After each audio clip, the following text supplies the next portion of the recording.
People seem to agree that work could be better. But when it comes to the solution and the vision of that solution, we find that there's a real struggle for people to imagine what it would need to take for work to be different than it is now.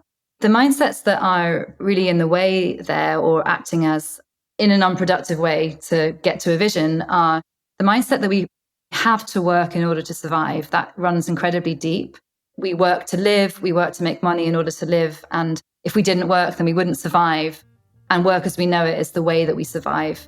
How can we help people imagine what change looks like and bring it to life? Picture the outcomes, help people imagine what the world looks like where work is working better than it is now. Welcome to the Work for Humans podcast. This is Dart Lindsley. Most of us have preconceived notions about work, workers, and employment that are so fundamental to how we think that we don't even notice them. The thing is, these kinds of preconceptions shape how large parts of our society understand and solve problems about work. So when a problem is poorly framed, some potentially great solutions can't be heard. In a previous episode, Nat Kendall Taylor, CEO of the Frameworks Institute, told us how his company helps nonprofits reframe problems in order to transform public thinking and enact social change. The Frameworks Institute has just published its initial findings on a multi-year initiative designed to change the whole narrative on work and labor. Today, we're talking to Director of Research, Beck Sanderson, who led this effort to identify existing frames of work and ways in which we might disrupt them to bring forward new ones and open doors to new solutions. Beck is a seasoned researcher and writer, currently serving as Director of Research at the Frameworks Institute. During her career, she has led mixed methods research on climate justice, anti-racism, equality, values, and of course, labor systems. Her work has been featured in Frontiers in Psychology, The Guardian, Vice, and The Psychologist magazine. In this episode, Beck and I talk about how to reframe any concept to create new outcomes, American thoughts on the economy and work, and labor system design issues. We also discuss recessive versus dominant mindsets and how to bring forward the recessive ones, finding the root cause of a perspective, alternative work systems, and other topics. All right, be sure to stay in the loop with Work for Humans by subscribing wherever you listen to podcasts. And now I very much hope you enjoy my conversation with Beck Sanderson. Beck Sanderson, welcome to Work for Humans. Hi, Dart. Thank you for having me. I'm very excited to be here. So I don't remember how many episodes ago it was. It was at least a year ago, I think, that I had Nat Kendall Taylor on the show. He's the CEO of Frameworks, which is a company that works to reframe ideas so that people can hear them better, is the way I'm going to say it, and you can improve that for me. And he spoke about an upcoming release of a study on work, which is, of course, what our show is about. And so I sat there waiting and watching on the wonderful website where it shows all the different studies that have ever been done by the Frameworks Institute, waiting for it to show up, and it showed up. And so thank you very much for coming here today to talk about some of the findings of that framing work. A pleasure. So what was the big idea that couldn't be heard? One of the things that Nat said was that it starts off with somebody who has an important thing to say, and yet society can't hear them because it's already thinking one way, and that excludes the new idea. So what was the big idea? Yeah, I guess the first thing to say is just to emphasize that, as you were doing and how you outlined this, that the big ideas are not the frames themselves. So part of our job is to identify what are the ideas, number one, and then number two, how do we frame those ideas most effectively to have the kind of impact that they might be able to have. So on this project that we've done, the WorkShift project, the kind of one line of the big idea that we're trying to convey is the idea that our labor systems are designed and that they should be redesigned. And I might break that down in a few ways. There's a few parts of that I think are important. So the first part is basically that the way that work works is governed by human decision making. So like other areas of our economy, there are policies and decisions and practices that shape how work works. The second part of that is the idea that work as it isn't currently working for many of us in the United States. And that's due to the problems with the system and problems with the design and governance of that system. So I don't really need to say this for people listening to this podcast, but that's elements like many workers are facing stagnant wages and precarity and undignified working conditions. There are patterns of occupational segregation in terms of some industries are overrepresented by some groups of people and underrepresented by other groups of people. And these kind of patterns and trends are not an accident, and they don't come about by nature either. So that's the key to that. It's because of public policies. It's because of government decisions that have profit over people, for instance, that have been driven by a neoliberal agenda to emphasize the free market, aggressive deregulation, adhering to the myth of race neutrality, that policy somehow helps racial justice, even if it ignores race. And then, of course, the history of violent suppression of unions. So those are all active elements of how work has ended up in a way that doesn't work for many people. And then the third element is the idea that we can change it. So better systems can transform our experiences of work. And there's a wide range of policy choices we can make that can help us work better, work less, and maybe even in some future scenarios, not even have to work at all. How did this particular challenge arrive at the Frameworks Institute? And really what I'm asking about is, where did it come from? That idea exists in the world, and the Frameworks Institute could just choose it, or it could be that there are stakeholders who said, look, we need help with this. Yeah, I think it's a combination. I think this work has come about from probably a few different routes. So one is us as an organization. This is a theme that we face, it's a challenge we face across all areas of our work, is how do we move away from individualizing problems and help bring the systems into view. So I'd say that's a general challenge that we find again and again, and we found it here. There's a particular piece of work that we've done that this comes on the back of, which I think is really important context for us. And that was our culture change project, where we're tracking American mindsets over time, trying to see if there's shifts in thinking following the pandemic. And what we found on that project is that Americans are thinking in more systemic ways about the economy, but that doesn't translate into how people are thinking about jobs. So there's an interesting disconnect between shifts in thinking on the economy and thinking on work. And that led us to think, well, this is something strategic and interesting and useful to unlock here, the overwhelming individualism of how we think about work. So that's kind of the story of Frameworks wanting to do this. I also think that the moment demands that this work happens. Again, this will be familiar to people listening probably, but there's several key things that have happened recently that have opened up more of a conversation about how we work and a demand for change and a receptivity to a different way of thinking about work. So in the pandemic, obviously, there's more people who have quit their jobs, who've worked from home. There's been a spotlight on certain industries, particularly health and care workers. Climate change, we have a worsening ecological crisis. So we need to call into question, how is work working, not just for people, but also for the environment, and what's the impact of how we're working? And then we have, in the last couple of years, there's been several major legislation shifts, with the Inflation Reduction Act, the CHIPS Act, and the Infrastructure Investment Act. And they all are trying to create decent jobs and accelerated the green transition. So I think there's a moment calling for it too. And then we also have partners and funders who are aligned and who are asking for us to do this work. And yeah, this project's funded by 4 different foundations who are all interested in how we might reframe work. And I'll just name them because I think it's important. It's the Conrad N. Hilton Foundation, the Square One Foundation, the Kresge Foundation, and the Ralph C. Wilson Jr. Foundation, which it's interesting because I know of them as NPR funders. A lot of them anyway. And the school I went to had a Kresge College, which I'm sure was funded by them. How do you know when a communication problem is a framing problem? It is a weird question because you almost don't know that until you start working on it. But I would say a framing problem occurs anytime that there are existing cultural mindsets that serve as an obstacle to the changes that we need to make. So I could explain that with reference to the theory of change that we use at the Frameworks Institute, which is basically that In a very, very simplistic way, the model is if you can change frames, then you can change thinking, i.e., mindsets.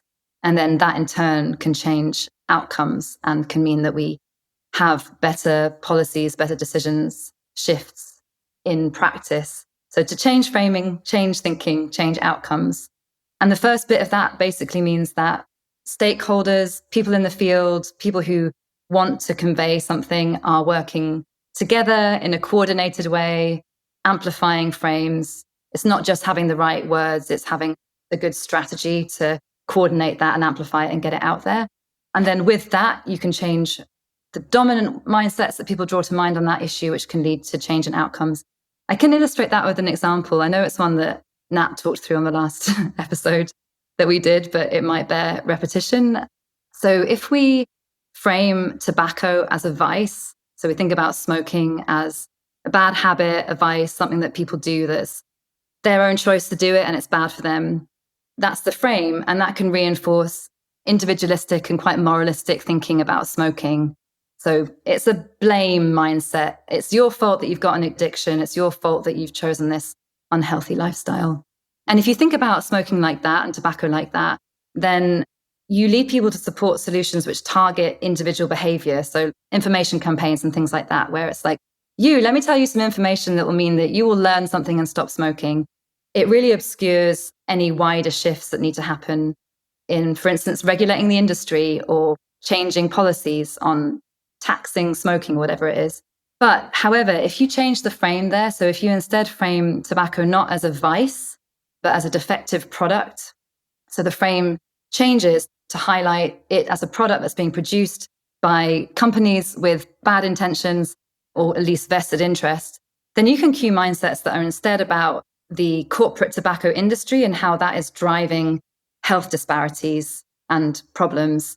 And then if you do that, you can shift how people are thinking about change, and the kind of policies and regulations that might then come into view would be things like to curb corporate wrongdoing. And that can lead, that public mandate for change can help lead to policy change.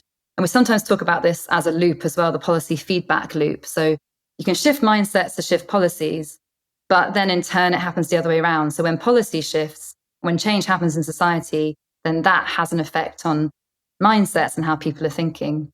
What's interesting about that is that it sounds like you might identify a framing challenge by looking at outcomes and saying, look, we've been calling out these outcomes for decades. They're not getting better, they're getting worse. What's the root cause of that? And then tracking it back up to find out how people are thinking that's causing the outcomes that you don't want. Yeah, exactly. Yeah, you can analyze the problem back from the situation in terms of the thinking that blocks change or the potential thinking that can unlock change as well. It's both aspects of it. Was this a particularly hard one to boil down to a specific thing from all the possible opportunities? It's one of the things that Nat had mentioned is that sometimes people come to the Frameworks Institute and they say, we really want to get this message across. And you say, what is the message? And they go on for a long time because they haven't boiled it down to something that can be really tackled. This project's been an interesting one for us because we wanted to do this work and we put ourselves out there as trying to do this and to get the support. So it was driven by us as well as partners and finding that lineup. But that question also pertains to not just how does a project come about, but also how do you do that first step of the project where you're trying to figure out, okay, what is the scope here? What is it that we're even trying to address? What are the big ideas that we're trying to get across? And for that step, we always consult people to help us with it. So we usually do that by interviewing a range of experts in the field. They might be experts on policy, they might be think tank researchers, they might be advocates and campaigners. And we use those interviews to try and help us understand what are the big ideas here, what's the key ground that this project needs to cover, and use that to help guide us, because we're not experts on work and labor issues, we're experts on framing and narrative. So we always need to look to expertise outside of us to help us with that content, honing and refining the content that needs to be communicated. Let's go a little deeper into the existing frame. And just to say the existing frame, it's not that it's the only frame that people have in their minds. What you referred to in the paper, I think, was recessive frames or recessive mindsets. These are mindsets that people have, and they can bring forward and use to think about things, but they tend to fall into the dominant mindset. So let's talk about some of the construct. We've done it a little bit, but let's go a little deeper into the nature of the dominant mindset. Yeah. So on work, like most issues, people hold multiple mindsets, and the multiple mindsets are available to all of us, sometimes simultaneously, sometimes in tension. It's never a clear cut thing in terms of people thinking a certain way always, and or one group of people thinking a way that's different to another group of people. We're messy, we're multiple, and we're also sometimes not very predictable in which mindsets we happen to draw upon. When we talk about dominant and recessive, the dominant mindsets are the ones that tend to be closer to hand when we're making sense of the issue at stake. And that's an interesting element as well, because the same mindset could be easy to hand in one issue, but less easy to hand on another issue. And I'll give an example of that from what I was saying about the economy and how we frame the economy. Design thinking is much closer to hand, much more dominant in how people are thinking about the economy and how the system structures success for different groups of people. But when people are thinking narrowly about jobs, that design thinking is not close at hand at all. I would say it was very recessive. It's available, but it's not really ready. It's not there immediately. So instead, the most dominant mindsets on work we find are, unsurprisingly, really deeply individualistic, naturalistic, and to some extent reactionary. So those three groupings, I can just give a little illustration. So the individualistic element of thinking, which is very strong in culture, is primarily this myth of self-made success, the idea that if you just work hard enough, if you just try, you can make your own success. And the flip side of that, of course, is that if you don't succeed, it means that you have morally failed, you've been lazy, you haven't worked hard enough. This is kind of the big mindset that's a challenge, I think, for people who are trying to shift systems on work. And it's an interesting one because even the idea that opportunities are shaped by forces outside our control, which people do hold, can kind of slot into that myth of self-makingness. Because if you have adversity in your life that you can't control, that just comes from elsewhere, it gives you a challenge, it gives you something to rise to, it gives something to rise above. And so even that more opportunity thinking that's more structural gets swallowed up by the myth of self-makingness often in thinking. And which ignores also just the stochastic nature of opportunity. There's a lot of luck. Yes. And you can get very different outcomes by having a little bit of luck early. So yeah, I can see that. So the other dominant mindsets going on, and yeah, I agree with that point about luck, by the way, and that's also there for people, but the primary thing is I can make my own success. The naturalistic thinking is basically the idea that the way things are is natural. So we might look to, for instance, people have this mindset of the economy as governed by some mysterious natural force that it just does its own thing and we don't really need to manage it because it's just its own life force that can just move. The market works in mysterious ways. The other naturalistic mindset that's very strong is related to the myth of self-makingness, which is that your experience of work, the job you do, the way that you experience that is shaped to a great extent by your human nature, your innate personality, your IQ, other characteristics. So things that you're born with, as well as things that you work hard to achieve. And then the third grouping of mindsets that we find is generally dominant and easy to hand are more reactionary mindsets. And by that, I mean they resist change, they uphold the status quo, they uphold existing power structures. So a good example of that is this idea of gender essentialism. So it's not just our personalities as individuals that determine our work, it's also that differs meaningfully by gender. So if you're a man, you might be suited to a job that requires physical strength. I'm just saying the stereotype. If you're a woman, maybe you're more suited to care work because you're more naturally caring. Again, imagine quote marks, that's a stereotype. And we see the same thing around racism as well. So there's reactionary mindsets on race. We found a lot that people really struggle to see work in connection with structural racism as a problem. We heard mindsets like, it's class, not race. So pitting one group, one identity, one form of discrimination against another in order to diminish racism. And then also reverse racism. So, oh, you're talking too much about race against X, Y, and Z group in society. It's really white workers that are now being discriminated against. That's what reverse racism is. So those three are big, dominant, and barrier mindsets. I would say they stand in the way of change because they don't point to the possibility that we could completely restructure the system in order to work better. It's an interesting point about reverse racism because I can see the argument going like this. Well, if it's in my way, it's systemic. But if it's in somebody else's way, it's natural. That's interesting. Or it's individual. Yeah. Actually, that's a very good point. That could well be going on. There's an opportunity there to show people how it affects them in their life and then bring it over to how it affects everybody. Yes, I think that's true. But there's something I do want to emphasize here is that even though we find that there are overwhelmingly dominant, individualistic, naturalistic ways of thinking, it's not all bad. There are also lots of mindsets which are, I guess we would say, helpful, productive, align with how many people in this field want to shift things and think about things. So, for instance, around unions, we see very union supportive thinking, the idea that workers can't really be that strong on their own, but if they band together through unions, they can really be strong and they can really make change. That's a fairly dominant mindset and actually surprised me. It was more dominant than I might have thought it would be. The profit motive drives exploitation is another key mindset that is helpful in the sense that it highlights a true problem in the economy, that corporations are prioritizing profit over the well-being of their workers.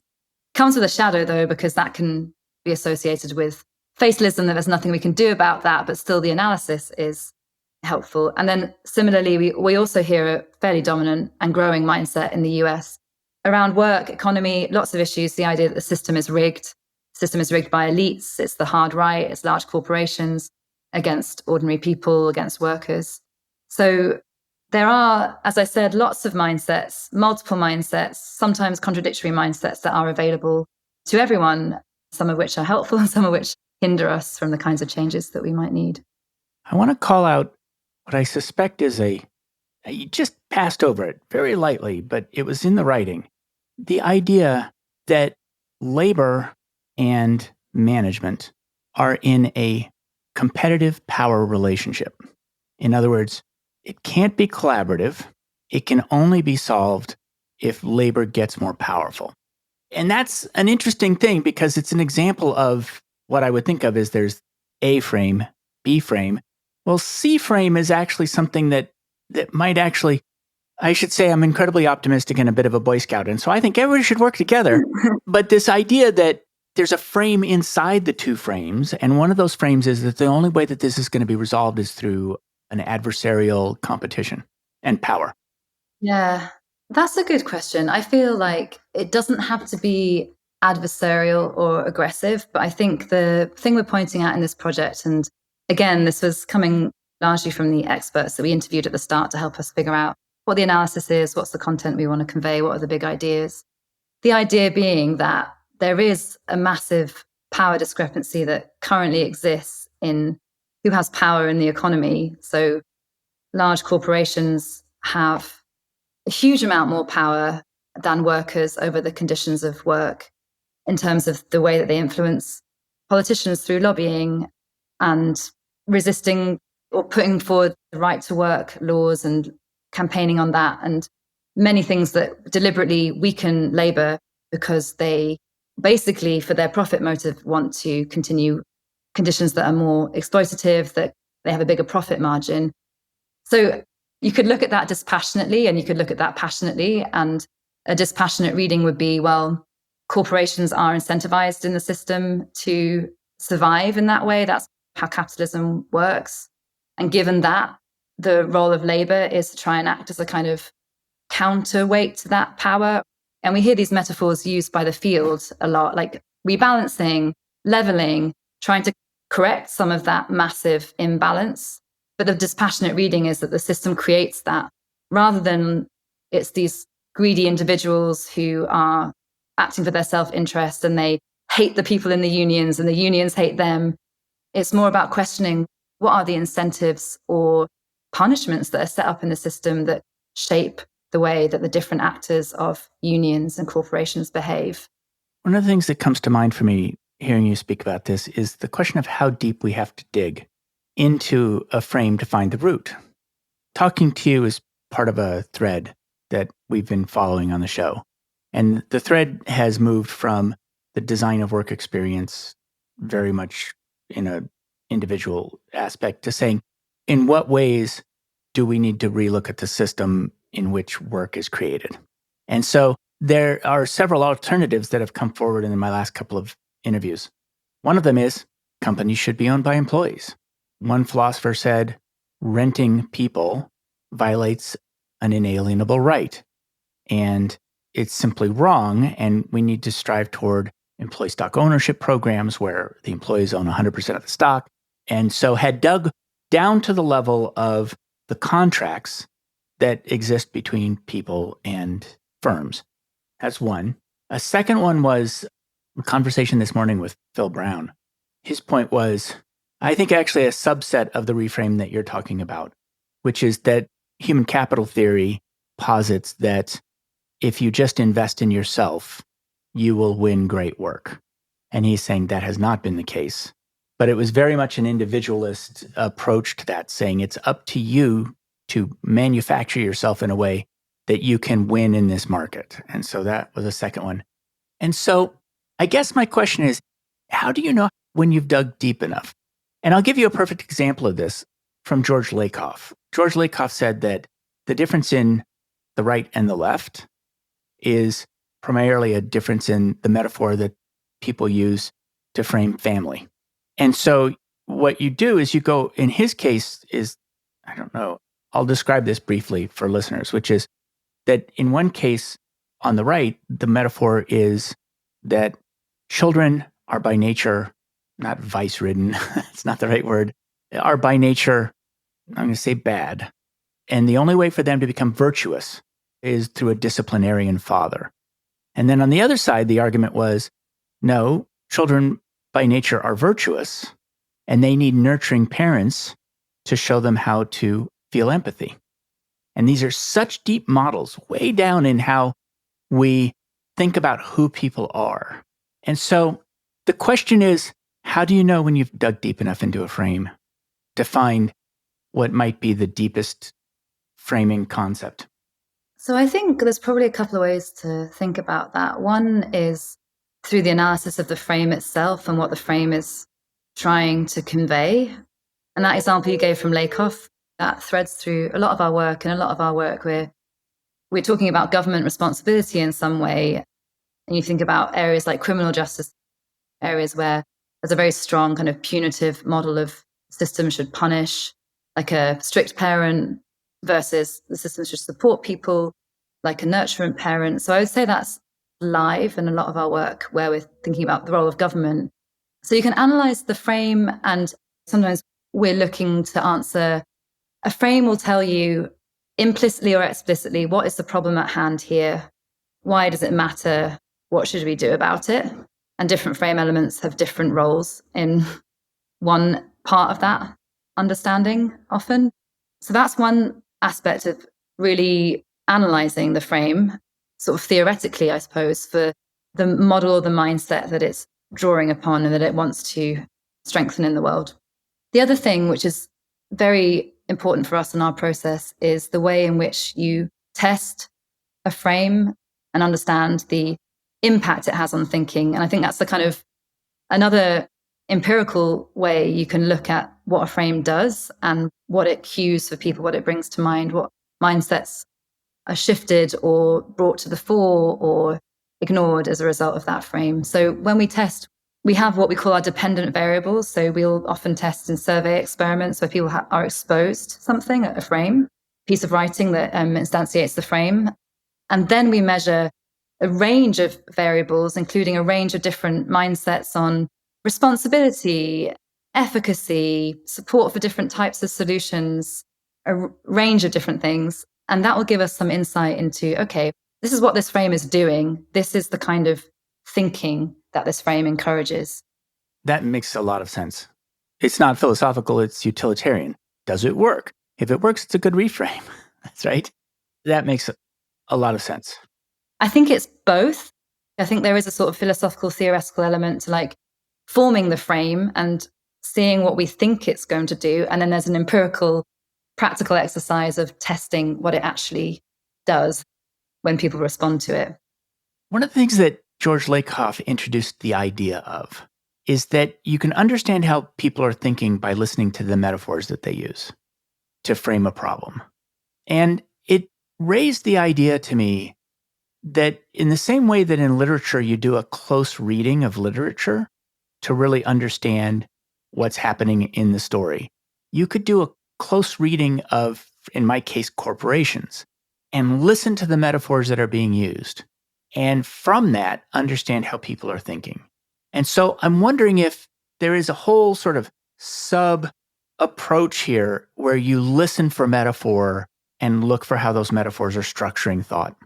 Yeah, absolutely. It's a big part of our process to analyze the way that the field are currently communicating. Sometimes we also do a media content analysis where we give ourselves a sample of different media sources. But yeah, as you say, it could be corporations, it could be different groups that we're interested in. How are they currently talking? How are they currently using metaphor? And an example of that from some work we did in the UK. So we were looking at framing the economy. This is a collaboration that Frameworks did years ago. And a very, very central metaphor that's used, so one that we hear time and again in public discourse, it's the same in the US as it is in the UK. It's a metaphor of the economy as being a natural weather system.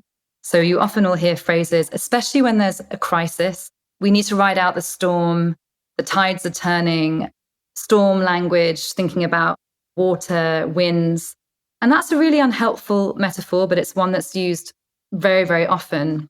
And the reason it's unhelpful is that the economy is not, as that metaphor suggests, a force of nature that just has to run its course and that mere mortals can't really intervene in. And that's the problem with the metaphor, is it lends itself to a laissez-faire kind of non-interventionist philosophy of managing the economy by not managing the economy. So that was something we heard that was in usage. And then we developed and tested some other metaphors that we thought could help counteract that kind of harmful impact and instead promote this idea of design and the need for human intervention. So we tested two different design metaphors. One was using the idea of software programming. So the economy is like a computer program that we program if it goes wrong. And the other one was like a rail system, like a kind of network of tracks and rails that take us where we need to go. And both of those tested really, really well. They both helped our participants see that the layout and design of the system determines the economic outcomes for people. And they both brought to view the role of policy then in shaping the economy and not just leave it to its own devices. But I guess one little addendum that I'll just say here, because it's important, is that because it also highlights our process here. Both tested well with the public, but only one of those metaphors passed a usability test with the field. So we also, at the end of our process, bring some of the frames that have tested well and talk to people often about how usable is this? Can you go out and say this? Let's try using it, see how it works. And we found that the programming metaphor did very well and the tracks metaphor was much harder to use. So that gave us another level of insight on how to use metaphor. I see. And so the field in this case is not the field of research, it's the field of people who have to take this into the field and apply it. And they were having a hard time doing it with the rail metaphor. Absolutely. Yeah. Spokespeople who are conveying ideas about the new economy in the UK is what I meant by the field. Yes, absolutely. I imagine these spreadsheets where you've got the sources in one column, and then you've got the classification of the sources, and then you have the metaphors used. And I imagine something like that. Yeah, that's kind of what our discourse analysis will look like. And yeah, we look for metaphor. We also look for the values that are implicit or explicit in text, different frame elements. Frame elements. What are the frame elements? Those are two key ones, metaphor, values. We talk about exemplars sometimes, examples. Issues is another frame element, like the type of issue that you're shining a spotlight on. Is it an economic justice issue? Is it a climate issue? Messenger is a frame element, valence and tone. Right, because the person who's saying it has content. They have content in their brand. And so if one person is saying it, the same words coming from different people mean different things. Yeah, and I'll give you a good example of that would be the system is rigged frame, which is used by Trump. It's also used by Biden. It's used by a range of different political figures. And it means something different when Trump says it than it does when Biden says it. We can see that in the different mindsets that language will cue from the different messages based on the context that people know that it will have if Trump uses it versus if Biden uses it. So what are some of the recommendations that have come out of this work so far? And I know there's going to be a whole year-long process to test a lot of the recommendations, but what are they to date? Yeah, that's right, Dart. What we've done so far is focusing on how Americans are thinking now and comparing that with the big ideas, the field story, the core ideas of the field. And that's given us some directions for where frames can help us, or what the direction of travel is for framing. But yeah, we are a couple of steps away from being able to recommend specific tools like this metaphor can help do this, or this value can help do this. I'll lay it out there's 7 areas. Maybe I'll just lay them out and then we can decide which ones are maybe interesting to go into. But yeah, we have some recommendations about the direction of travel and how we think about opportunity, where opportunities come from, how we think about the role of government in making change, the way that we're helping people think about a vision of how work might be different in our economy, racism and how we show that structural racism shapes work, sexism and how we show that sexism shapes work, but without cueing this kind of gender essentialist mindset of men and women are naturally suited to different jobs, climate change and how we bring climate change together with a vision, and then unions and how we're thinking about labor and labor power. First of all, it struck me as hazardous to bring climate change into the conversation. And it struck me as hazardous because then there's this whole other thing that needs to be reframed in order for people to bring on the frame around labor. So that just struck me as overburdening the argument. I tend to agree that it presents a whole other framing challenge to collide with the framing challenges around work. And I've done quite a lot of work on climate justice framing, and I am passionate about it. And I also think it is tricky to bring those two together. The reason why this is in the picture, why we at least want to include it within the broad scope of this project and how we're measuring change and success of the frames, is partly that the experts who are guiding us and leading us, as well as our own internal interest in this, are very keen that we're looking at the intersection between climate change and work, because climate change is already having and will continue to have a really big impact on how we work. And the way that we make political decisions around work can and should take into account a future where climate is changing.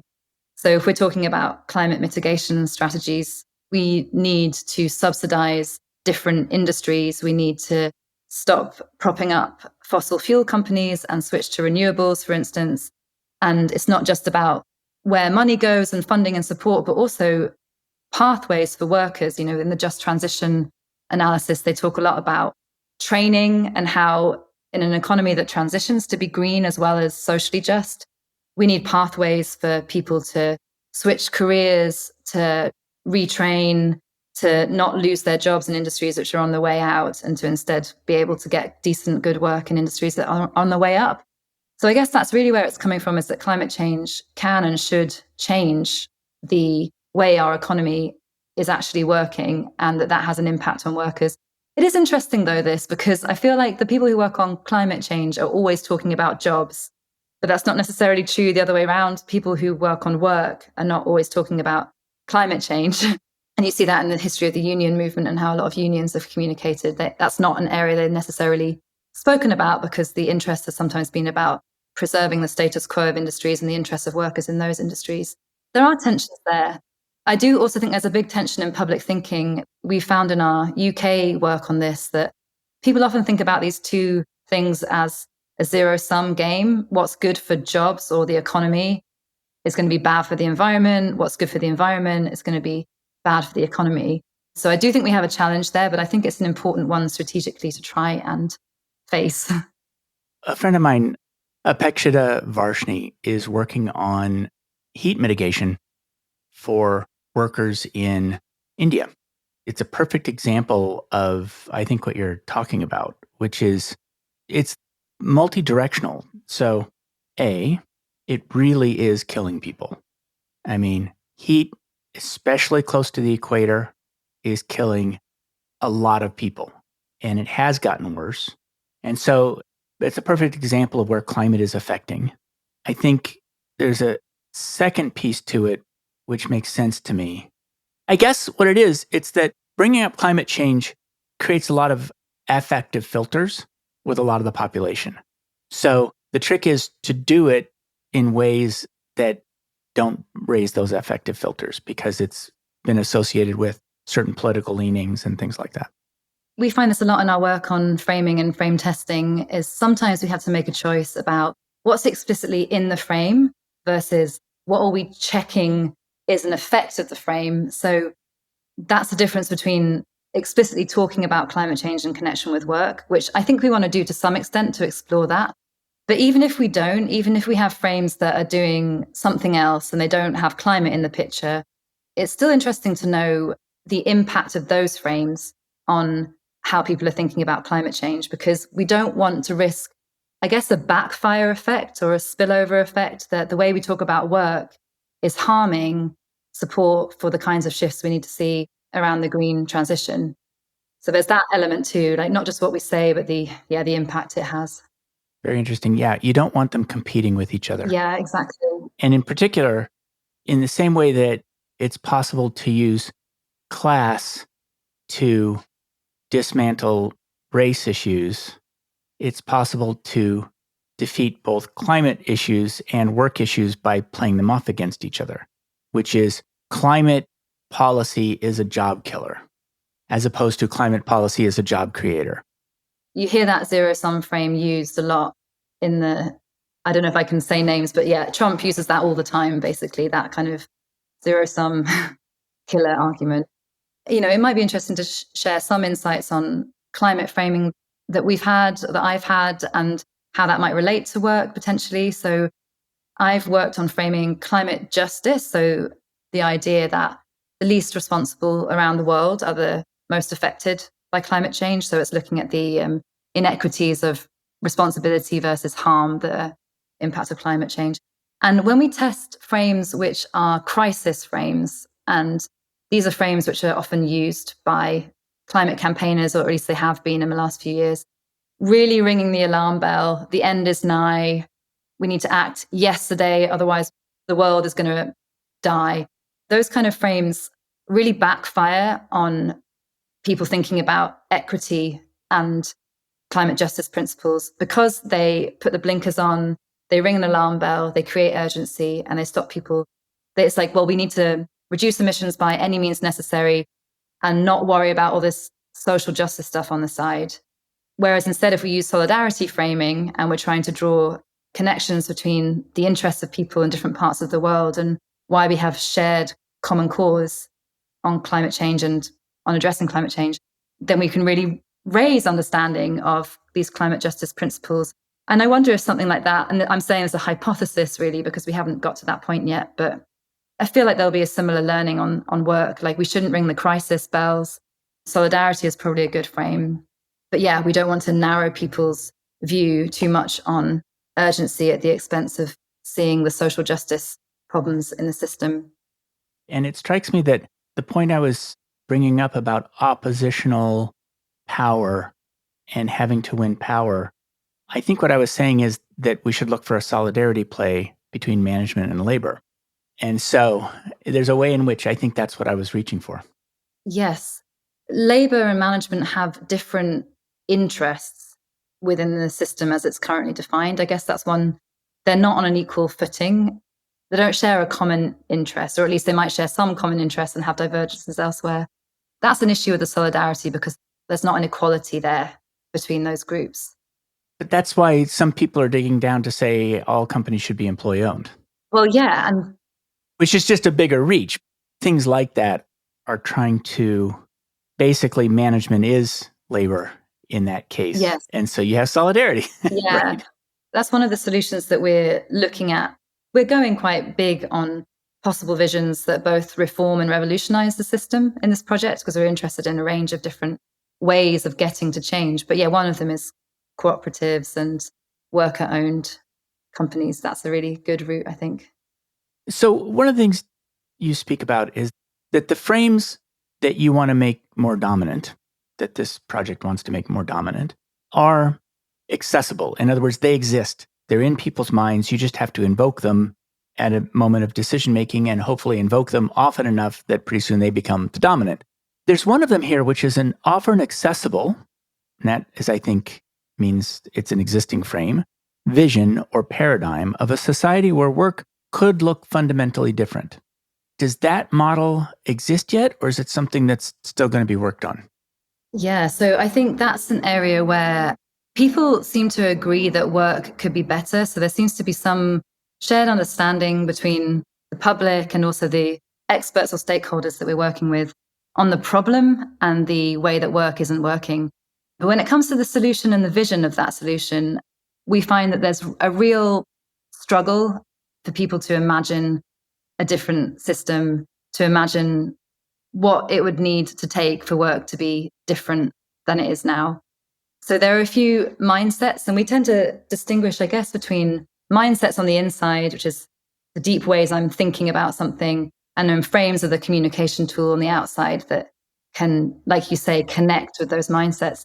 The mindsets that are really in the way there or acting as, I guess, in an unproductive way to get to a vision are the mindset that we have to work in order to survive. That runs incredibly deep, that we work to live, we work to make money in order to live. And if we didn't work, then we wouldn't survive.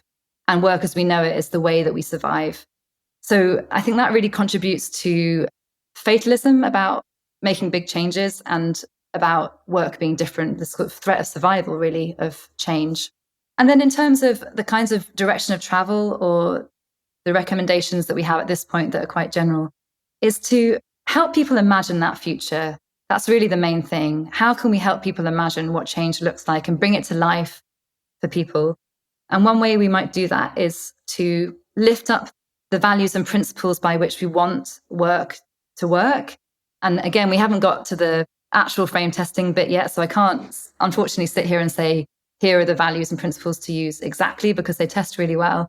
But in the UK, we've done a similar piece of work on the economy where we found that the values of autonomy and the values of dignity were very important for helping convey that. So having the freedom to live and work how we choose, autonomy, being respected whatever our ability to work or the price of our labor, dignity. And we also tried to identify some key principles by which a new economy would work. And again, it's not getting into ists and isms about exactly what form of system it is, but the principle being that we want an economy that meets our needs. Everyone's basic needs can be met, whatever their labor status. And we also want a system which sustains a lot of ecological systems and as well as well-being. So these things haven't been tested yet here, but I do think that operating at the level of values and principles, like calling for something positive that substantiates that vision, is really, really important and can help people imagine how work could be different so that people aren't exploited, and to really challenge that idea that all jobs as we know them are necessary, and just talk about how the economy might be organized such that we have good jobs, we meet our needs. I can see that. I know from my own work that this line, basic needs can be met, can be phrased different ways. And one of them is, my family is okay. I can take care of my family and I can take care of myself in old age. And that those are things that are very fundamental to what people want from work.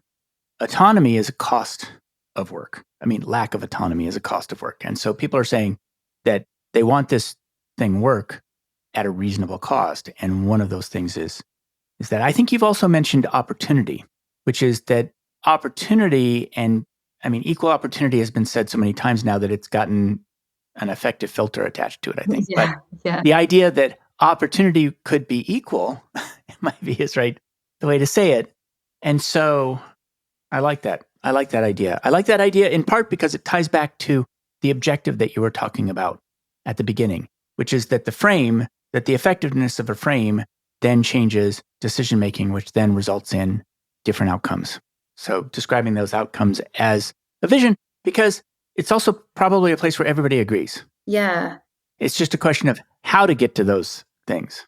Exactly, Dan. I was just going to say that like the dual thing with the vision is picture the outcomes, help people imagine what the world looks like where work is working better than it is now. But then there's also explaining how we get there. How do we get from here to that vision of the future?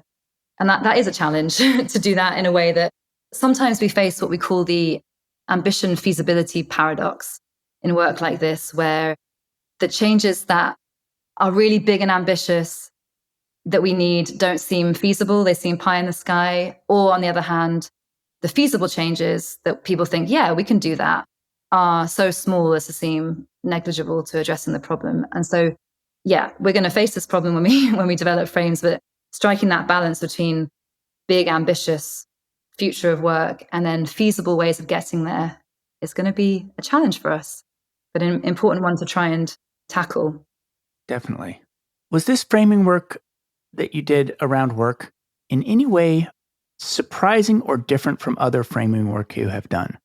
It's a tricky one to answer that without yet seeing the outcomes of the frames. But from the perspective that I have now, the thing that's interesting about work and that's different to some of the other issues that I've worked on framing is that work is such a universal, deep concern. It's not an abstract issue. It's not this idea of a technology that we're trying to explain, like AI, for instance, or this climate justice idea that I spoke about, which is not necessarily relevant or live in people's lives. Work is something that is deeply felt daily by most of us, most adults.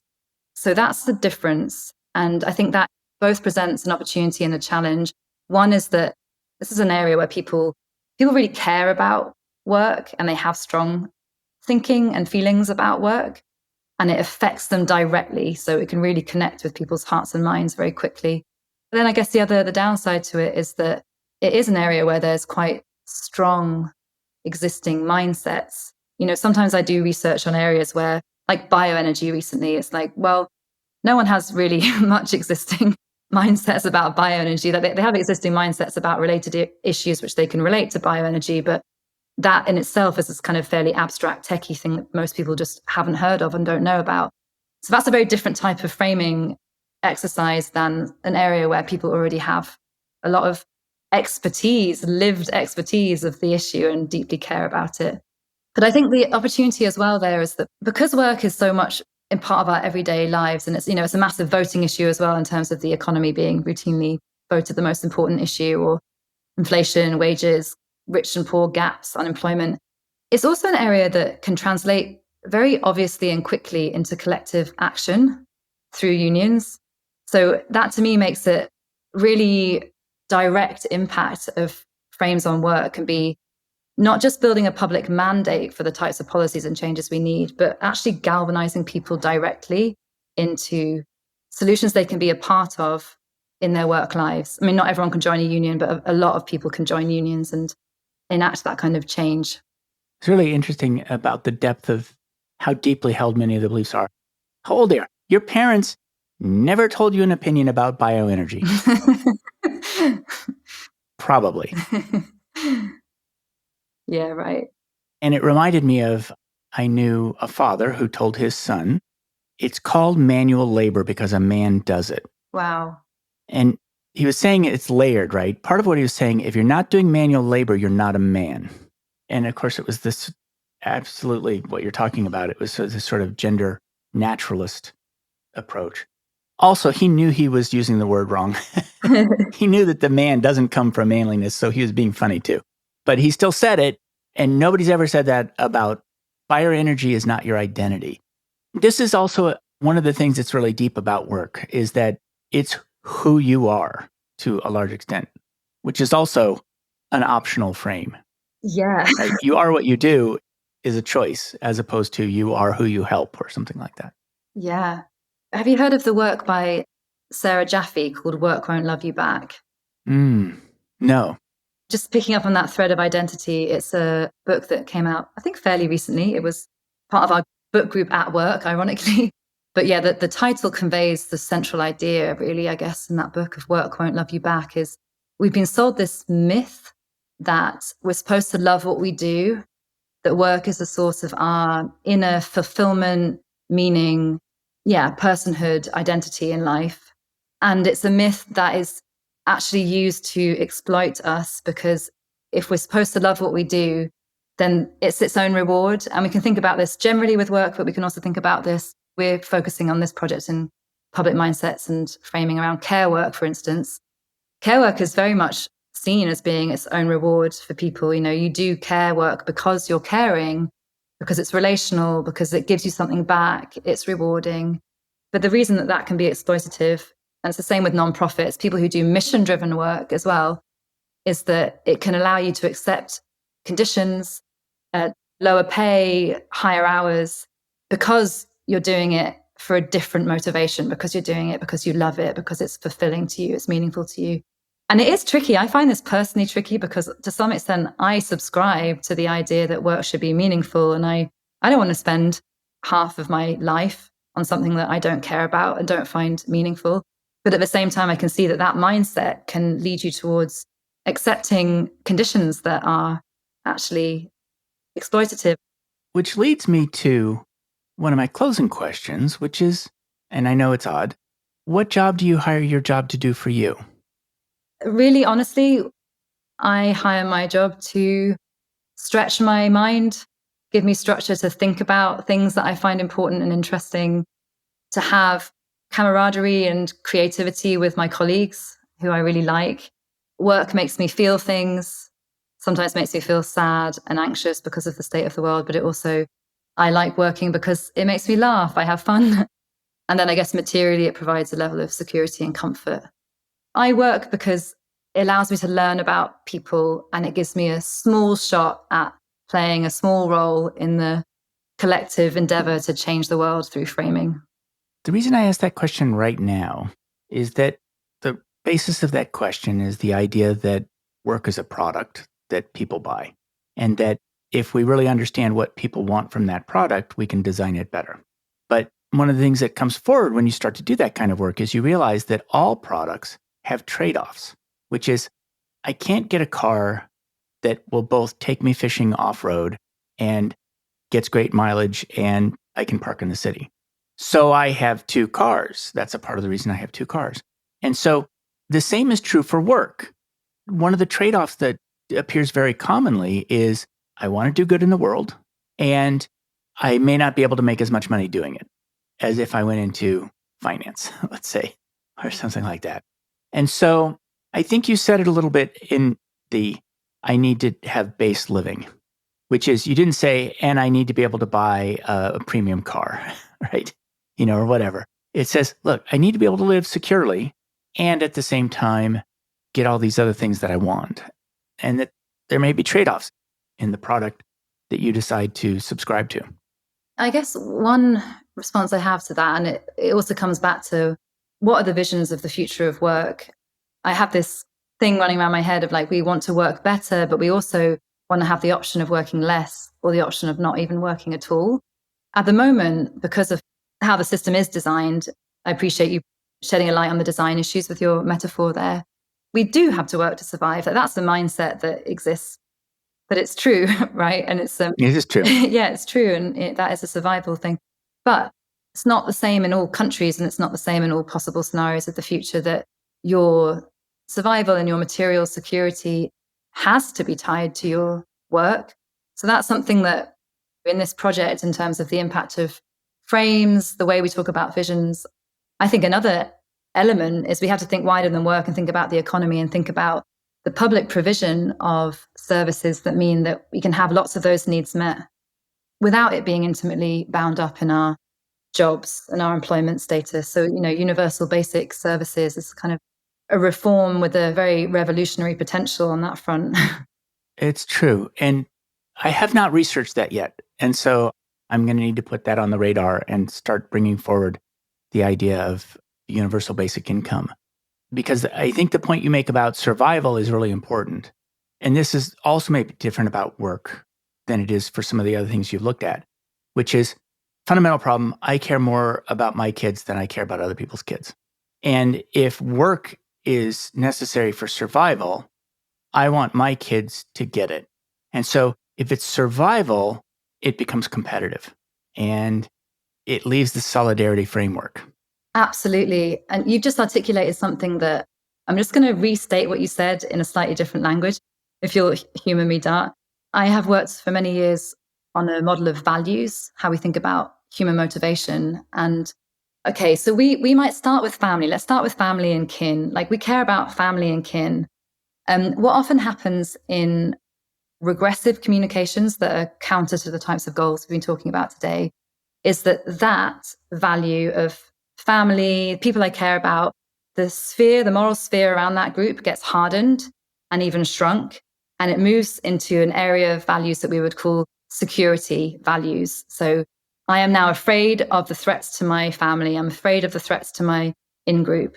So it's something we call it the benevolence pivot, which is a bit of a techie phrase. You start with benevolence and then you move into, okay, I care about my friends and my family. And now security, I'm scared about the threats to them. And that creates an us versus them mindset and a kind of tightening of that moral sphere and a fear, a zero sum thinking as well of like, I have to put the needs of the people I care about first because there's scarce resources and I don't want them to be threatened or taken by other people.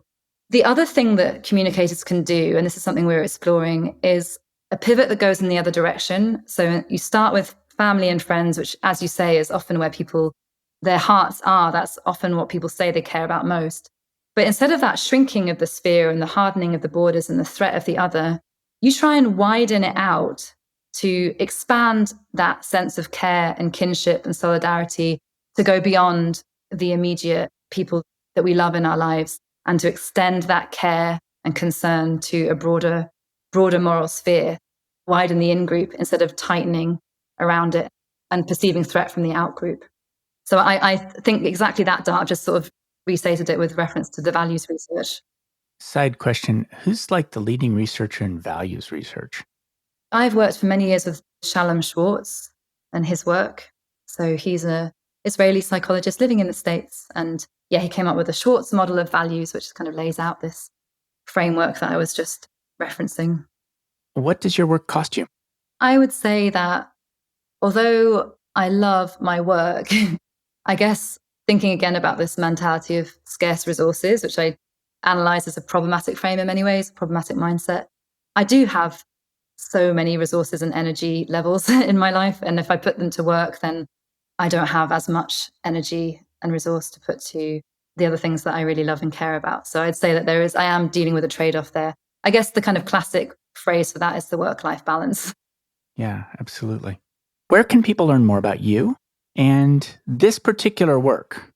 I'm Beck. I'm on the Frameworks website. It's the frameworksinstitute.org. It's the website. And this project's the WorkShift project. So we've just launched it a couple of months ago. There's a landing page for WorkShift. There's several resources on there about the mindsets on work, the mindsets on care work. And we're about to, in a couple of months, release another set of reports about manufacturing. So they will all be up there. Yeah, and when you get to the Frameworks website, go to the library.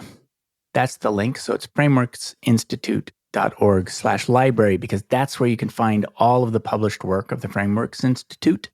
And thank you very much for talking to us today. I think it's important for all of us to be able to recognize both of the major frames that you were talking about, or many of the major frames you were talking about, so we can tell when we drop into them ourselves. Even if we're not policymakers, even if we're not, we're all, most of us, voters, but I think they have this very valuable thing that we can do as employers and as people thinking about work ourselves. So I really appreciate the labor that went into this. I know it was a big effort. Such a pleasure, Dart, and I'm glad I have a job that allows me to come on this podcast and talk to you about work. Thanks for joining me for another episode of Work for Humans. If you enjoyed this episode, please give us a 5-star rating wherever you listen to podcasts. And share the show with one person you think would get value from it. Believe it or not, this really helps us grow the show and reach more people who want to build the kind of work that people really want. As always, thank you to my producer, Jason Ames at Ninth Path Audio, for his insights into content and his high standard for quality. Final note, the opinions shared here are my own and not the views of Google or Cisco Systems. Thanks again for listening. See you next time.